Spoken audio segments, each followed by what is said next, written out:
نے کہا تھا کہ بازو تیرا توحید کی قوت سے قوی ہے، اسلام تیرا دیس ہے، تو مصطفیٰ بھی ہے۔ یہ ہماری بنیاد ہے، یہ ہماری شناخت ہے، اور حضور کی محبت ہمیں جوڑتی ہے اور پستیوں سے اٹھا کے اور جو ثریا کی بلندیوں تک پہنچاتی ہے۔ اور کائنات میں جتنی محبت حضور کی ذات سے کی گئی ہے، کائنات میں کوئی آپ کو وجود نہیں ملے گا جس نے اتنی محبتیں سمیٹی ہوں۔ اللہ اکبر! یار وہ تو ایسے محبوب ہیں کہ جو رب کے بھی محبوب ہیں، اور میں اور آپ اس سے پیار کرتے ہیں کہ جو رب کا بھی محبوب ہے، تو میرا پھر آپ کا معیار کتنا بلند ہوا۔ ہمارے محبوب اللہ اکبر وہ ہیں جو خدا کے بھی محبوب ہے۔ اعظم چشتی نے یہاں قلم توڑ دیا، اپنا معیار زمانے سے جدا رکھتے ہیں۔ ہم تو محبوب بھی محبوب خدا رکھتے ہیں، ہمارا تو محبوب بھی وہ ہے جو خدا کا محبوب ہے۔ تو یہ وہ رشتہ ہے جو ہمیں آپس میں جوڑتا ہے۔ یہ رشتہ جو ہے وہ سلمان فارسی کو اور بلال حبشی کو، ابو بکر عمر کو، اللہ اکبر، یہ جو ہے وہ خیش فاروق و ابو ذر می شود، اللہ اکبر، اسود از توحید احمر می شود۔ توحید اسود کو احمر کے کندھے سے کندھا جوڑ کے کھڑا ہونے کی طاقت دے دیتی ہے، اور خیش فاروق و ابو ذر می شود، ابو ذر اور حضرت عمر کو ایک ہی صف میں کھڑا کر دیتی ہے۔ یہ اسلام کا دیا ہوا دین، یہ وحدت، یہ امت سازی کا عمل اور حضور کی محبت، یہ ہمیں جو ہے وہ ایسی طاقت، ایسی توانائی، ایسی قوت عطا کرتی ہے۔ اور آج بھی 72-73 گروہوں میں بٹکی ہوئی اور بہکی ہوئی امت حضور کے نام پہ آ جائے، اور حضور، میں کہتا ہوں اگر لوگوں کے اوپر وہ جو لبادے لوگوں نے چڑھائے ہوئے ہیں، وہ سارے لبادے اتار دیا جائے، جو لوگوں نے اپنے اوپر لبادے اپنی اپنی شناخت کے خود ساختہ اپنے اوپر چڑھائے ہیں، اگر سب کے لبادے اتار دیے جائیں تو جو اصل اندر شکل نکلے گی وہ محبت رسول کا مذہب نکلے گا۔ اس نام پر سب کو جمع ہونا پڑے گا۔ اور اقبال نے کہا تھا، قوت عشق سے ہر پست کو بالا کر دے، دہر میں اس میں محمد سے اجالا کر دے۔ اس دنیا کے اندر حضور کے نام پر، حضور کی عقیدت پر، حضور علیہ السلام کے پیار پر اس امت کو وحدت کے جام پینے ہوں گے، اور پھر آگے بڑھنا ہوگا۔ اپنی ذاتی شخصی بنائی ہوئی چیزوں کو ترک کر کے حضور کے نام پہ آنا ہوگا، اور جب حضور کی محبت کے رنگ میں لوگ رنگ جاتے ہیں تو پھر کائنات نخچیر بن جاتی ہے۔ آج تو ہم 1 ارب 40 50 60 کروڑ ہیں، بلکہ اب تو جو نئی مردم شماری آئے گی اس میں شاید 2 ارب کے قریب مسلمانوں کی تعداد پہنچ گئی، لیکن ہمارے آج اتنی کثرت کے باوجود بھی ہم ذلت، پستی، زبوں حالی اور نکبت کا شکار ہیں، اس لیے کہ ٹکڑے ٹکڑے ہیں، ہمارے دشمن نے ہم نے بانٹ دیا، ہم نے اس مرکز محبت کو چھوڑ دیا۔ اقبال کہتے جو میں نے خواب دیکھا تھا اور میں نے کہا تھا کہ مسلمان زار و زبوں کیوں ہیں، ندا آمد کے ہی قوم دلے دارند و محبوب ندارند۔ تو مجھے آواز آئی کہ یہ قوم دل تو رکھتی ہے، دل میں محبوب نہیں رکھتی۔ تو جب انہوں نے محبوب اپنے الگ بنا لیے تو پھر نتیجہ کیا ہوا؟ امت کی وحدت ٹوٹ گئی، یہ ٹکڑے ٹکڑے ہو گئے، اور یہ اتنی کثرت کے باوجود بھی آج دنیا کے اوپر پٹ رہے ہیں، لٹ رہے ہیں اور خانمہ برباد ہیں۔ جو کچھ ہو رہا ہے پوری دنیا کے اندر، اسلامی دنیا میں، وہ کسی سے مخفی نہیں ہے۔ لیکن جب ہم اس ایک نام پہ جمع تھے تو صرف 313 تعداد تھی، تعداد بھی زیادہ نہیں تھی، اور سب لوگوں کے پاس اسلحہ بھی نہیں تھا۔ 2 گھوڑے تھے، 6 زریں تھیں، 8 جو ہے وہ تلواریں تھیں، اور وہ بھی کہتے ہیں کسی کا دستہ ٹوٹا تھا اور کسی کو دندانے پڑے ہوئے تھے، باقی لوگوں نے کھجوروں کے ڈنڈے توڑ لیے۔ یہ اللہ کے مجاہد تھے، چلے تھے جنگ کرنے کو۔ یہودی مسلمانوں کو جب نکلتا ہوا دیکھتے ہیں بدر کی جانب تو کھجوروں کے ڈنڈے توڑ کے جب وہ جا رہے تھے تو کہا، مسلمانوں عجیب تماشا ہے، جنگیں تو آلات حرب و ضرب کے ساتھ لڑی جاتی ہیں، تمہارے پاس تو اسلحہ بھی نہیں، کس بل بوتے پہ جا رہے ہو؟ تو حضور چادر اوڑے ساتھ ساتھ چل رہے تھے، تو اشارہ کر کے بولے، نہ تیغ و تیر پر تکیہ، نہ خنجر پر، نہ بالے پر، بھروسہ ہے تو اس سادہ سی کالی کملی والے پر۔ ہمارا آسرا یہ ہے۔ اور پھر جو عظیمت کی انوکھی داستانیں وہاں مسلمانوں نے رقم کی۔ ابن ہشام نے لکھا، یہ تاریخ کی سب سے پہلی کتاب اس کو آپ کہہ سکتے ہیں، سیرت کی۔ ابن ہشام لکھتے ہیں کہ عمیر بن وہب کو ابو جہل نے کہا کہ جاؤ دیکھ کے آؤ مسلمانوں کی تعداد کتنی، یہ اس کا جاسوس تھا۔ تو وہ گیا اور جا کے سارے اس نے ٹیلے وادیاں دیکھی اور مسلمانوں کو دیکھا پیچھے کمک کتنی ہو سکتی ہے اس کا اندازہ لگایا۔ واپس آ کر کے اس نے قریش سے کہا کہ ابو جہل سے کہ میں خوب وادیاں اور ٹیلے دیکھ آیا ہوں، وہ 3 اونٹ کھا سکتے ہیں، اتنے لوگ ہیں، یعنی اگر وہ 3 اونٹ ذبح کریں تو بس اتنے لوگ ہیں، اور عرب میں 100 آدمی 1 اونٹ کھا لیتا تھا، تو مطلب 300 سے کچھ اوپر ہیں یا کچھ نیچے ہیں، اور یہ روزانہ کسی دن 10 اونٹ ذبح کرتے تھے، کسی دن 9 اونٹ ذبح کرتے تھے، تو اس حساب سے 3 گنا تعداد تھی ان کی۔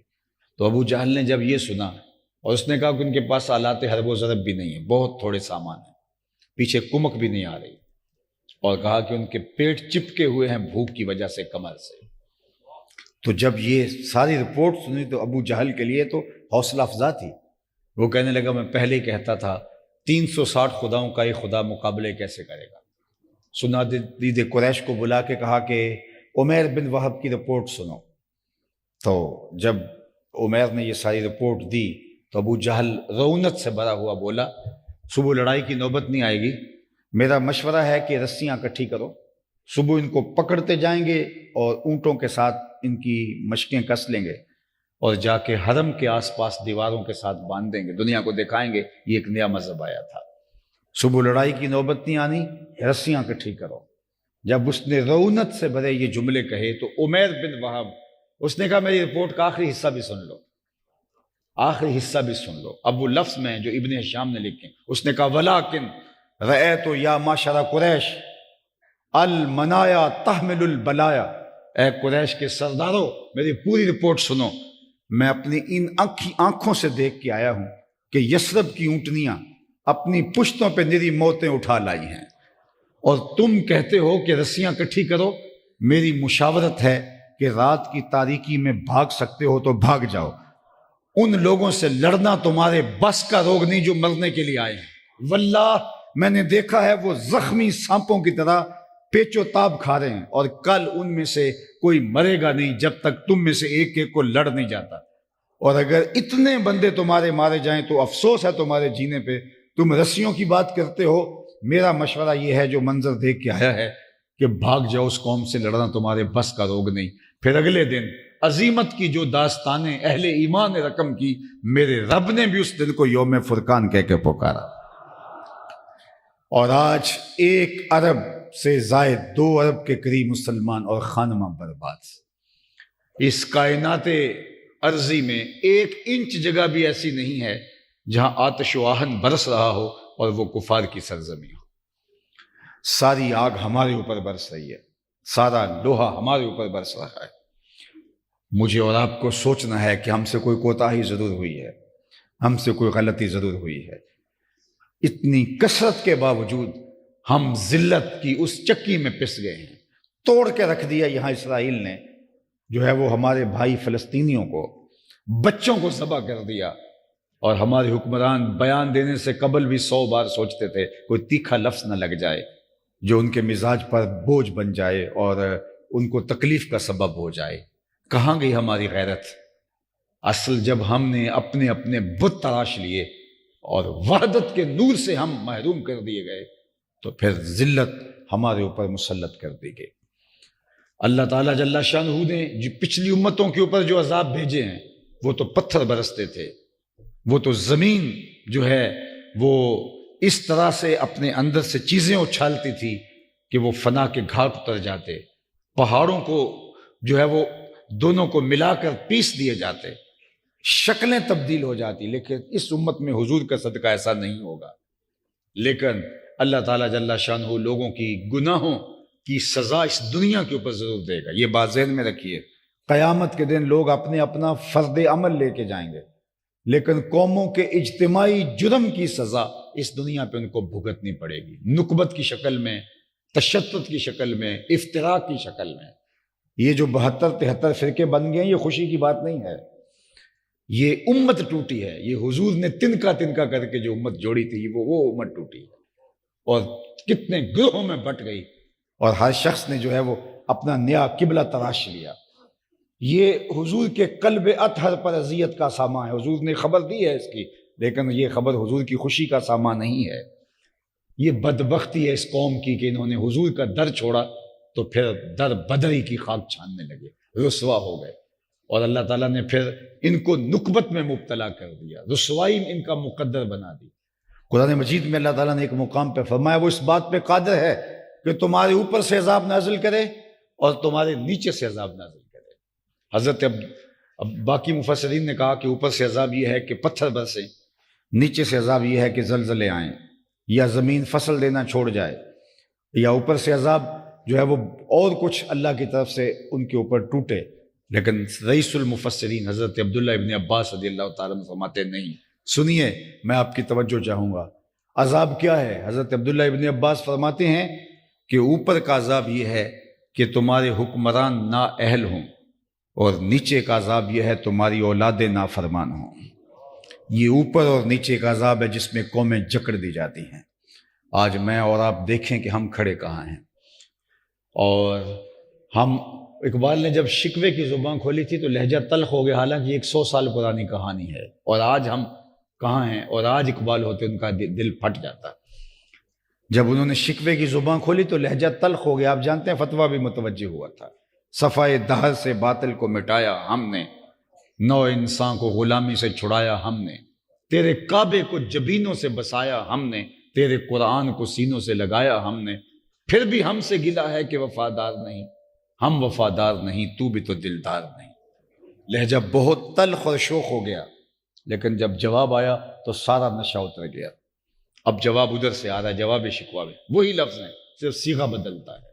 اب ادھر سے میسج آ رہا ہے، صفائے دہر سے باطل کو مٹایا کس نے، نو انسان کو غلامی سے چھڑایا کس نے، میرے کعبے کو جبینوں سے بسایا کس نے، میرے قرآن کو سینوں سے لگایا کس نے، تھے تو آبا وہ تمہارے ہی مگر تم کیا ہو، ہاتھ پہ ہاتھ دھرے منتظر فردا ہو، ہر کوئی مست مئے ذوق تن آسانی ہے، تم مسلمان ہو یہ انداز مسلمانی ہے، حیدری فقر ہے نئے دولت عثمانی ہے، تم کو اسلاف سے کیا نسبت روحانی ہے، وہ معزز تھے زمانے میں مسلمان ہو کر، تم خار ہوئے تارک قرآن ہو کر۔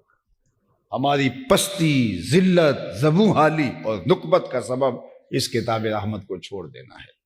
اس کتاب سے ہمارا سروکار نہیں رہا، نہ ہمارے حکومتی نظام میں یہ کتاب ہے، نہ ہمارے معاشرتی نظام میں یہ کتاب ہے، نہ ہمارے خاندانی نظام میں یہ کتاب ہے، نہ ہماری شادی بیاہوں میں یہ کتاب ہے۔ یہ کتاب کہیں بھی نہیں ہے۔ قرآنی معاشرہ کہاں آپ پایا جاتا ہے؟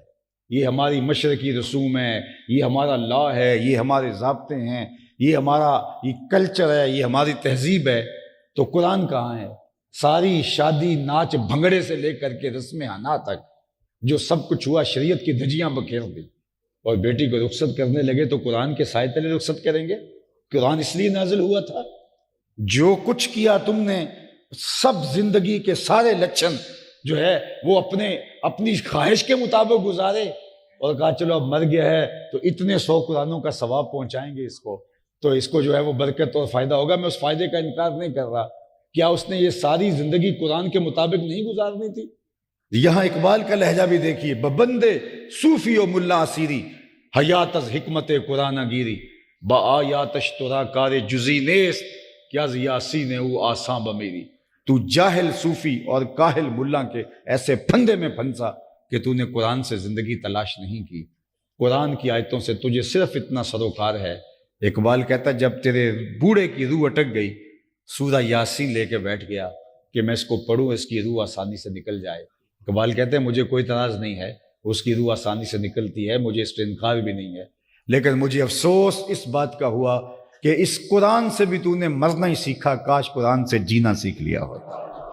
اس کا حرف حرف زندگی بخش ہے، اس کا لفظ لفظ حیات آفرین ہے، اس کتاب سے جینا سیکھا ہوتا، زندگی گزارنے کو اسلوب سیکھا ہوتا، اس کتاب سے جڑے ہوتے تو آج ہمارا یہ حال نہ ہوتا۔ تو آئیے میں اور آپ اپنے آپ کو حضور علیہ الصلوۃ والسلام کی چوکھٹ پہ لے چلیں۔ ان کا عشق ہماری نجات کا سبب ہے، بلکہ اقبال نے تو کیا خوب بات کی، ہر کے عشق مصطفیٰ سامان اوست، بحر و بر در گوشائے دامان اوست۔ جس کا سامان زندگی عشق مصطفیٰ ہو جاتا ہے، پھر یہ بحر و بر اس کے دامن کے کونے میں باندھ دیا جاتا ہے، کائنات نخچیر ہوتی ہے۔ بلکہ اقبال کے سارے کلام کا رس نچوڑو تو خلاصہ یہ نکلتا ہے کہ محمد سے وفا تو نے تو ہم تیرے ہیں، یہ جہاں چیز ہے کیا، لوح و قلم تیرے۔ کہا حضور سے وفا کر لو، پھر قلم بھی تمہارے ہاتھ میں دے دیں گے اور تختی بھی تمہارے ہاتھ میں دے دیں گے، جو لکھنا ہوا خود ہی لکھ لینا، پھر تمہاری تقدیر کے فیصلے واشنگٹن نہیں ہوں گے بلکہ خدا بندے سے خود پوچھے گا بتا تیری رضا کیا ہے۔ لیکن شرط یہ ہے کہ تم ان کے ہو جاؤ، جب ان کے ہو جاؤ گے تو زمانہ تمہارا ہو جائے گا۔ سعدی شیرازی بولے کہ میں رود بار کے جنگل سے گزر رہا تھا تو ایک شخص میں نے دیکھا کہ اس نے ہاتھ میں سانپ کا چھانٹا پکڑا ہے اور شیر کے اوپر سواری کر کے میرے سامنے آ کے کھڑا ہوتا ہے، تو میں ڈر سا گیا، گھبرا سا گیا۔ تو وہ مسکرایا اور کہا سعدی ڈر گئے ہو؟ میں نے کہا بات ہی ڈرنے کی ہے۔ تو وہ کہنے لگا تم خدا کا ہو جاؤ، خدا کی خدائی تمہاری ہو جائے گی۔ اللہ اکبر۔ اللہ کے محبوب علیہ الصلوۃ والسلام کے غلام حضرت سفینہ جنگل میں راستہ بھول جاتے ہیں اور انسانی بو سونگ کے شیر آپ کی طرف بڑھتا ہے، اور جو ہی قریب آتا ہے تو آپ نے اس سے مخاطب کرتے ہوئے مخاطبت کرتے ہوئے یا ابا الحارث انا مولا رسول اللہ صلی اللہ علیہ وسلم، او جنگل کے بادشاہ دھیان سے آگے بڑھنا، میں حضور کا غلام ہوتا ہوں۔ اللہ اکبر۔ یہ پروٹوکول والی گاڑی جس طرح آگے آگے چلتی، وہ شیر آگے آگے چلنے لگا راستہ دکھانے کے لیے، اور راستے کے اندر کوئی اور موذی جانور تھا، اس کا پیچھے ہٹ جا، حضور کا غلام آ رہا ہے، کی محمد سے وفا تو نے تو ہم تیرے ہیں، یہ جہاں چیز ہے کیا لوح و قلم تیرے ہیں، پوری کائنات تمہاری نخچیر ہو جاتی ہے۔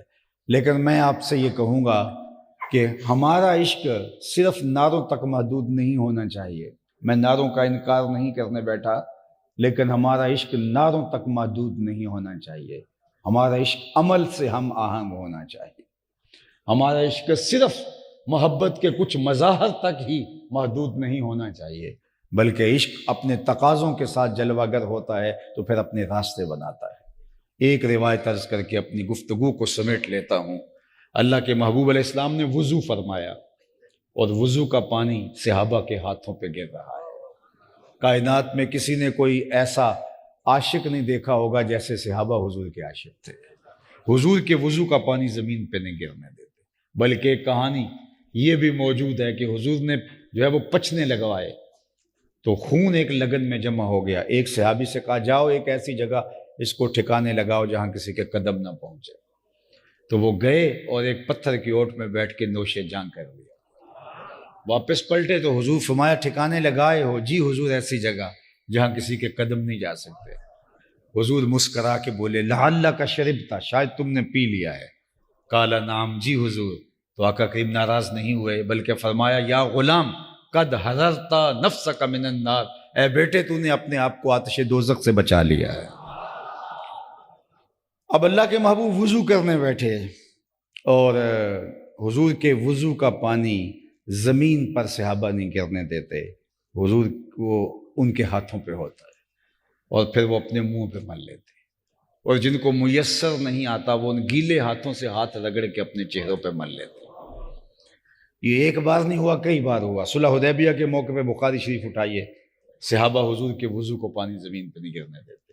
یہ دوسرا ایک موقع تھا، تو جب صحابہ کی محبت کا یہ مظہر دیکھا تو فرمایا ما یحملکم علی ھذا، تمہیں اس بات پر کس نے ابھارا کہ تم میرے وضو کے پانی کو زمین پہ نہیں گرنے دے رہے، یعنی میں تو اس کا حکم نہیں دیا، تو از خود تم کر رہے ہو، تو اس کا کوئی داعیہ تو ہوگا، تو وہ کس شے نے تمہیں ابھارا، آمادہ کیا اس بات پہ کہ میرے وضو کے پانی کو تم زمین پر نہیں گرنے دے رہے؟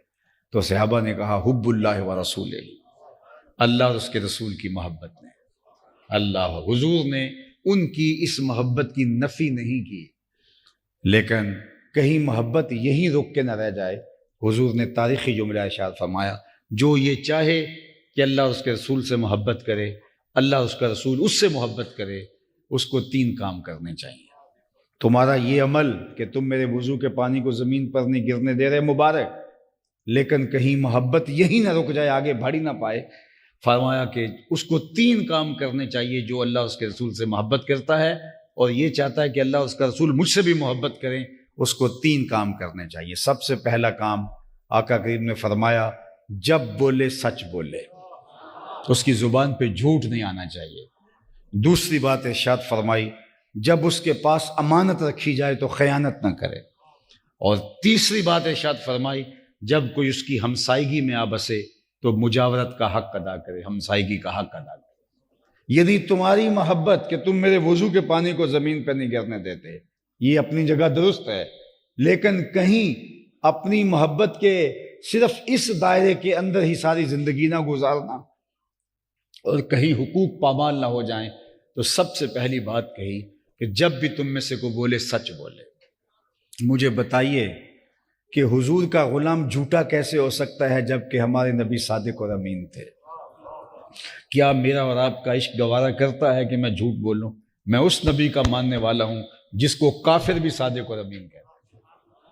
اللہ اکبر، یہ ممکن ہی نہیں ہے۔ حضور سے پوچھا گیا مومن بزدل ہو سکتا ہے؟ فرمایا نہیں، بہادر ہوتا ہے، لیکن ہو سکتا ہے کبھی بزدلی بھی کر جائے، آخر بشری تو ہے۔ پھر پوچھا گیا مومن بخیل ہو سکتا ہے؟ کہا سخی ہوتا ہے، لیکن ہو سکتا ہے کبھی بخل بھی اس سے صادر ہو جائے، بشر ہی تو ہے۔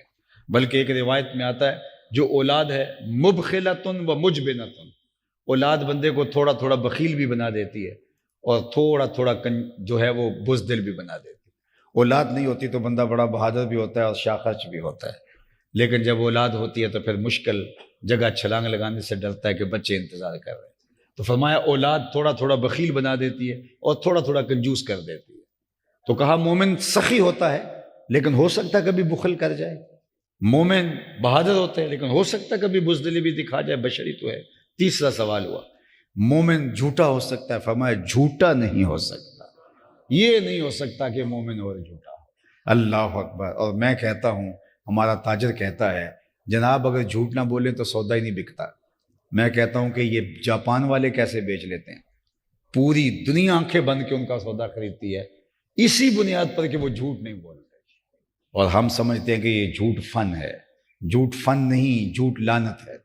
جھوٹ فن نہیں، یہ جہنم کی طرف لے جانے والا عمل ہے۔ اللہ کے محبوب نے فرمایا جب کوئی شخص جھوٹ بولتا ہے تو اس کے منہ سے بدبو نکلتی ہے، جو عام لوگ تو نہیں سونگھ پاتے، لیکن اللہ کے نوری فرشتے جو رحمت لے کر کے آ رہے ہوتے ہیں وہ اس بدبو کی وجہ سے کئی میل پیچھے ہٹ جاتے ہیں۔ اللہ اکبر۔ جو رحمت کا پارسل ہمارے حصے کا ہمارے گھر دینے آئے تھے، ہمارے گھر سے بدبو کی، عفونت کی اٹھتی ہوئی اس کیفیت سے وہ پیچھے ہٹ گئے۔ اللہ اکبر۔ ماں بھی جھوٹ بول رہی ہے، باپ بھی جھوٹ بول رہا ہے، بہویں بھی جھوٹ بول رہی ہیں، بیٹے بھی جھوٹ بول رہے ہیں، آگے اولاد بھی جھوٹ بول رہی ہے۔ وہاں تو بدبو کے ببوکے اٹھ رہے ہوں گے، تو فرشتے تو وہاں آتے نہیں ہیں جہاں بدبو ہو، تو فرشتے تو شہر سے باہر کھڑے ہیں، آگے آ ہی نہیں پا رہے، شہر میں جھوٹ کی بدبو اتنی پھیلی ہوئی ہے۔ اب کیا ہوا؟ جنہوں نے رحمت کی ڈلیوری پارسل دینے آنا تھا وہ تو باہر کھڑے ہیں، تو نحوست آنا شروع ہو گئی۔ جب نحوست آئی تو ہم نے یہ سوچا نہ نحوست ہے، اس وجہ سے برکت نہیں ہے، ہم نے سمجھا کسی نے تعویذ کر دی، کسی نے جادو کر دیا۔ اب بھاگے عاملوں کے پاس، وہ تو ٹھیا لگا کسی کام کے لیے بیٹھا ہے، اس نے کہا بچ گیا ہے، ویلے سر آ گیا، ورنہ سب کچھ لٹ جانا تھا، وہ تعویذ چل جانے تھے، تیرا کچھ نہیں بچنا تھا، اب اتنے منگل آنا پڑے گا، اتنے بدھ آنا پڑے گا، اتنے اتوار آنا پڑے گا، اور پھر در بدری کی ٹھوکریں کھانی پڑی۔ آپ اخبارات میں پڑھتے ہیں ایسے ایسے جو ہے وہ بدبخت عامل بھی ہیں جو عزتوں کے لٹیرے بھی ہوتے ہیں، اور خواتین عزتیں پامال کروا لیتی ہیں وہاں جا کے۔ اصل مسئلہ کیا تھا؟ اصل مسئلہ جھوٹ کی نحوست تھی، اور جو ہم چھوڑنے کے لیے تیار نہیں تھے۔ تو میرے اور آپ کے آقا مولا نے فرمایا مومن جھوٹا نہیں ہوتا۔ تو فرمایا اگر تم میرے وضو کے پانی کو زمین پہ نہیں گرنے دیتے تو اس کا خیال رکھنا کہ کبھی جھوٹ نہ بولنا۔ دوسری بات ارشاد فرمائی جب تمہارے پاس امانت رکھی جائے تو اس میں خیانت نہیں کرنی۔ مجھے بتائیے اس سے بڑھ کر کائنات میں کوئی مثال تو لاؤ۔ حضور کے گھر کا محاصرہ کیا ہوا ہے آقا کریم کی زندگی کے چراغ کو بجھانے کے لیے، حضور کو معاذ اللہ شہید کرنے کے لیے۔ اب اس موقع پر کون کسی کا خیال رکھے؟ لیکن حضور حضرت علی المرتضیٰ کو اپنے بستر پہ لٹا کے ہجرت فرمانے کے لیے نکلتے ہیں اور کہا علی تم میرے بستر پہ لیٹ جاؤ، کل ان کی امانتیں دے کے تم بھی مدینے چلے آنا۔ کوئی لاؤ تو صحیح کائنات میں مثال کہ جو خون کے پیاسے ہوں اور گھر کا گھراؤ کیا ہو، ان کی امانتیں بھی حضور ان تک پہنچا رہے ہیں۔ یہ ہے کردار، اس کو کردار کہتے ہیں۔ دنیا ایسے تو حضور کے قصیدے نہیں پڑھتی ہے، اللہ اکبر۔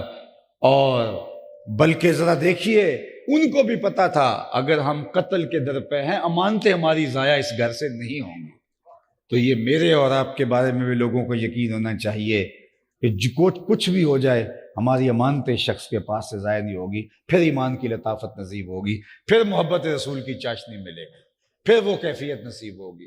اور تیسری بات اللہ کے محبوب نے فرمایا کہ ہمسائیگی کا حق ادا کر دے۔ اللہ کے محبوب فرماتے ہیں صلی اللہ علیہ وآلہ وسلم کہ جبریل امین نے مجھے ہمسایوں کے بارے میں اس قدر تاکیدات کی کہ مجھے لگا کہیں وراثت میں حقدار نہ ٹھہرا دیے جائیں، اور ہماری لڑائی ہمسایوں سے شروع ہوتی ہے۔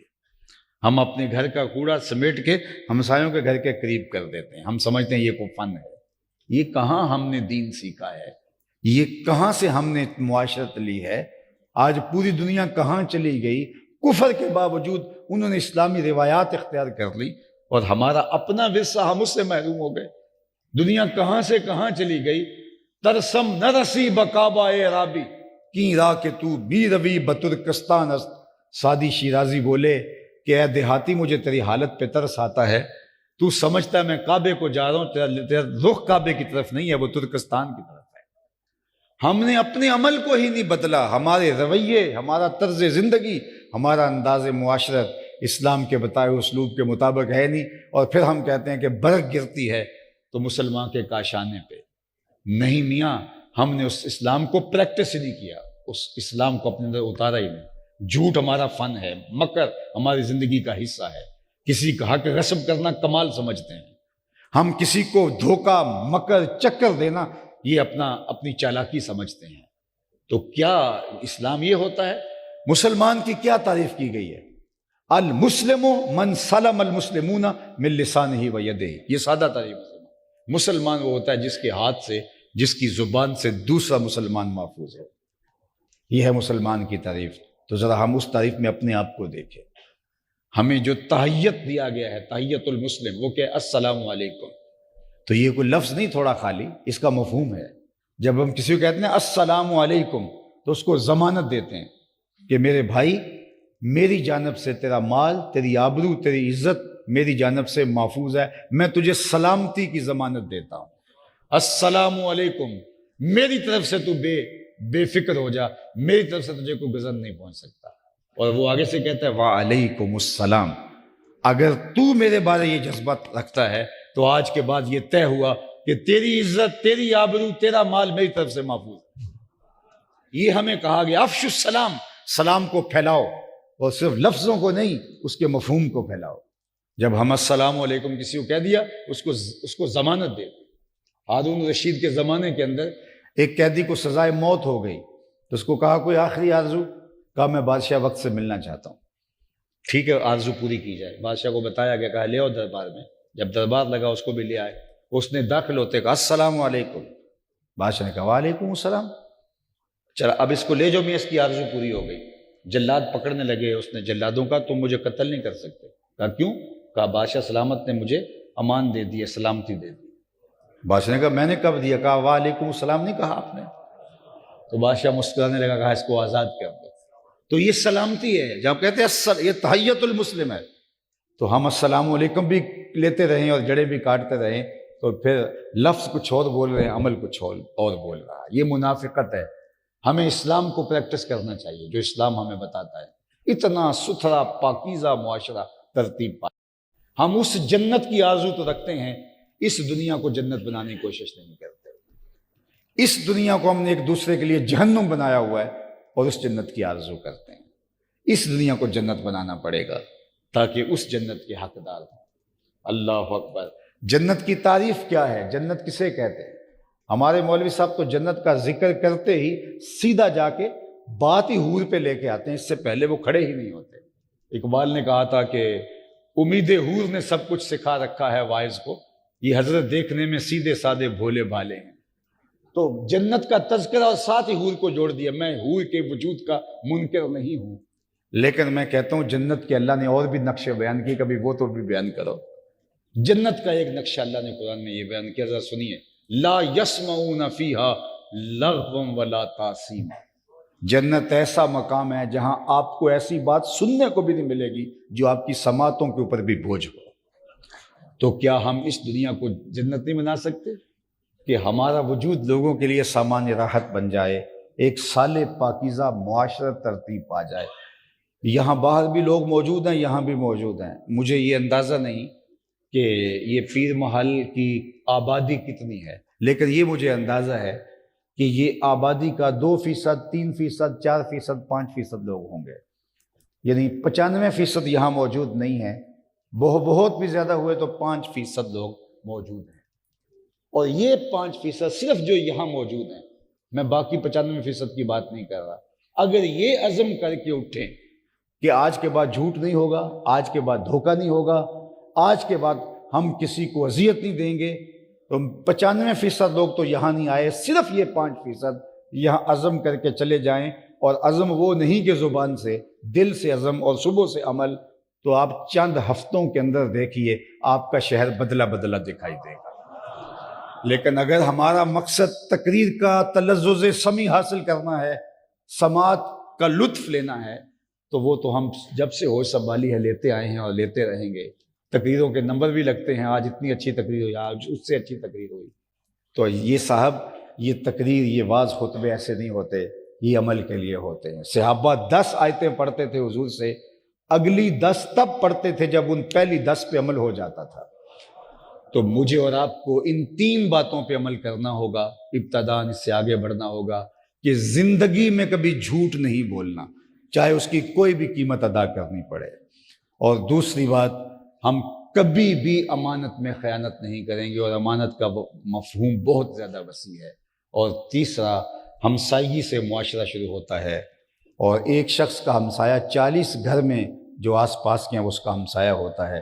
میں اور اگر یہ طے کر لوں کہ میں ہمسایوں کو اچھا رکھنا ہے، تو مجھے بتائیے کہ یہ دنیا ہی جنت نظیر بن جائے گی، اور اس کے نتیجے میں پھر وہ جنت نصیب ہوگی